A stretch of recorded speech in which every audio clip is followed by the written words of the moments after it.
El budismo es tanto una religión como una doctrina filosófica y espiritual no teísta, es decir, que no plantea la existencia de un dios o un creador específico. Pertenece a la familia dármica de creencias provenientes de la India. Como filosofía, apunta al ascetismo y la contemplación, basándose en los antiguos sistemas de creencias de las religiones védicas. En su seno se dan un conjunto de tradiciones, creencias, ritos y prácticas espirituales que varían según la rama del budismo a la que se refiera. Todas ellas tienen en común las enseñanzas de Siddhartha Gautama, un asceta y maestro espiritual mejor conocido como Buda. En tanto doctrina, el budismo no se centra en la reverencia o devoción de ningún dios, sino en el desarrollo espiritual de cada individuo. La misma se logra a través de la contemplación profunda de la vida y de la práctica del desapego, de la meditación y de la trascendencia de los placeres y deseos mundanos. El budismo surgió en el noreste de India entre los siglos 6 y 4 a.C.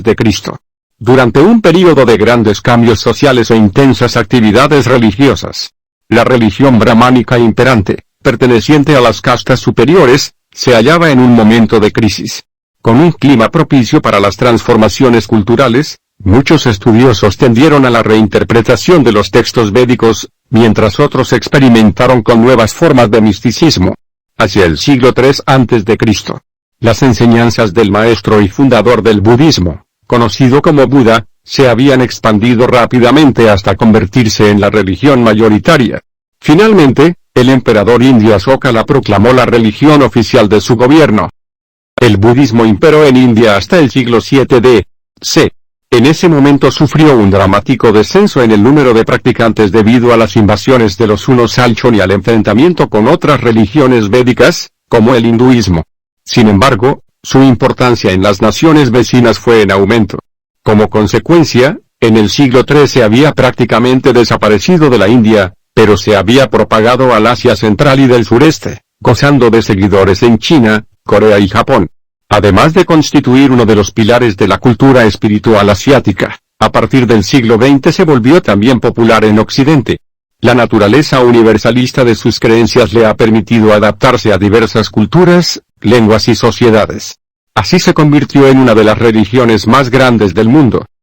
El fundador del budismo fue Siddhartha Gautama, también conocido como Buda Gautama, Sakyamuni, el sabio de los Sakya, o simplemente como Buda. Sin embargo, Buda, del sánscrito Buddha, es un título espiritual védico, que significa el que ha despertado o el iluminado. El mismo nombre se da a quienes han logrado la verdadera iluminación espiritual. El fundador del budismo no era el primer Buda, ni mucho menos el único, pero fue quizá el más importante asceta y sabio de la época. Siddhartha Gautama nació en Kapilavatthu, en la cordillera de los Himalayas, en la desaparecida República Sakya. Se dice que existió entre 563 y 483 a.C., aproximadamente, aunque existen discrepancias respecto a su fecha de nacimiento. Gracias a su peregrinaje, las bases del budismo llegaron a toda la región. Siddhartha enseñaba una vía intermedia entre el hedonismo y el ascetismo. Sus enseñanzas eran inicialmente transmitidas oralmente, hasta que los primeros textos aparecieron 4 siglos luego de su muerte. Mucho de lo que se sabe de la vida de Siddhartha proviene de relatos y leyendas. Se sostiene que fue noble de nacimiento pero renunció al palacio y a su vida de lujo a los 29 años, convencido de haber dado con la verdad interior de la existencia.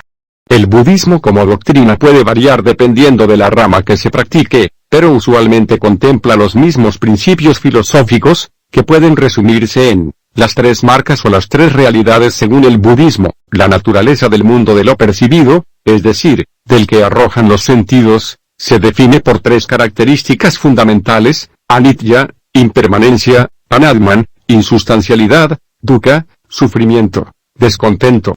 El karma, toda acción intencional, según el budismo, crea uno o varios efectos que se percibirán luego, cuando las circunstancias sean las correctas. El karma puede ser bueno o malo, dependiendo de la naturaleza de la acción, y se puede manifestar según 4 tipos: karma oscuro con resultado oscuro, karma brillante con resultado brillante, karma oscuro y brillante con un resultado oscuro y brillante, karma ni oscuro ni brillante con un resultado ni oscuro ni brillante. Así el karma se da en una variedad de motivaciones complejas. El karma determina el destino previsible de las personas en base a 4 tipos: quien hace el mal y va a un infierno, estado de degeneración o renacimiento inferior. Quien hace el mal y va a un cielo, estado feliz o renacimiento superior. Quien hace el bien y va a un cielo, estado feliz o renacimiento superior. Quien hace el bien y va a un infierno, estado de degeneración o renacimiento inferior. Debe notarse que cielo e infierno no tienen que ver con destinos luego de la muerte, sino estados del espíritu. Samsara. Las religiones occidentales tienen una concepción del tiempo lineal y al final de la vida vendría una recompensa o un castigo. Por el contrario, el budismo contempla un tiempo circular, que se repite eternamente en un ciclo de nacimiento, sufrimiento y reencarnación, conocido como samsara. Nirvana. El estado de iluminación espiritual al que todo budista aspira. Se explica en términos místicos como la elevación por encima de la rueda eterna de nacimiento, sufrimiento, muerte y reencarnación. Las creencias del budismo pueden expresarse a través de las llamadas 4 nobles verdades, expresadas por Buda en su primer discurso, Sutra. Luego de la iluminación, la vida incluye el dukkha. La vida es imperfecta, y existir es convivir con la insatisfacción y el sufrimiento, que son universales. Este es el punto de partida de toda práctica budista. El origen del sufrimiento es el tna. El sufrimiento de la vida se origina en el deseo, el anhelo, el ansia que causan los sentidos o el placer sensual, y la creencia de que alguna acción nos llevará a la satisfacción de dicho deseo, pero ello es una ilusión, pues el yo es una ilusión de la mente. Existe el cese del dukkha. Esto es, el sufrimiento cesa con el abandono de los deseos, lo cual se logra enfrentando la vida como realmente es, y comprendiendo las causas del sufrimiento propio como algo que anida en nosotros. Existe un método para extinguir el sufrimiento. A este camino el budismo lo denomina el noble camino óctuple. Consiste en la búsqueda de un punto medio, evitando las excesivas satisfacciones y las excesivas mortificaciones, a través de la conducta ética, la meditación, la atención plena y conciencia del presente de manera continua. Es común el uso de ciertos símbolos en la práctica o enseñanza del budismo, como son, la rueda del Dharma, conocida como Dharma Chakra, representa el noble camino óctuple que Buda enseñó a sus discípulos. El nudo sin fin, llamado Srivatsa en sánscrito y empleado en el budismo tibetano, simboliza la eterna sabiduría de Buda, ya que no tiene ni principio ni fin. El árbol de Bodhi. Se trata del árbol en el que Buda se sentó a meditar en Bodh Gaya, hasta alcanzar la iluminación. La flor de loto. Símbolo de la pureza mental que flota por encima del lodo de lo cotidiano. El budismo tiene 3 ramas diferentes. Theravada. La doctrina de los ancianos, es la vertiente más conservadora respecto al Dharma, doctrina, y Vinaya, disciplina monástica. Se desarrolló tempranamente en Sri Lanka y luego se expandió al resto de Asia. Mahayana.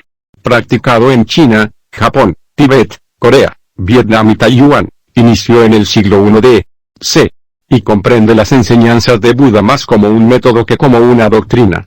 Vajrayana. Nacido del Mahayana, se diferencia de este en la adopción de métodos hábiles o upaya, como los mantras, los tantras, mandalas y otras formas de visualización. Originalmente el budismo se transmitía de modo oral, incluso durante siglos después de la muerte de Buda. Los primeros textos sobre sus enseñanzas son muy posteriores y provienen de Sri Lanka. No existe un corpus común o hegemónico de textos budistas, ya que cada tradición los elige, lee y ordena de forma diferente. Sin embargo, suelen ser una combinación de textos budistas pali y sánscrito de la India, como es el canon pali, la colección estándar de enseñanzas de Buda. Lumpini, Nepal. Lugar de nacimiento de Buda. Bodh Gaya, India. Aquí alcanzó la iluminación. Sarnath, India. Donde dio su primer sermón. Kushinagar, India. Lugar de su fallecimiento. Seguidores del budismo en el mundo se estiman en unos 400 a 1000 millones de personas en todo el mundo. El país con mayor cantidad de seguidores del budismo en la actualidad es China.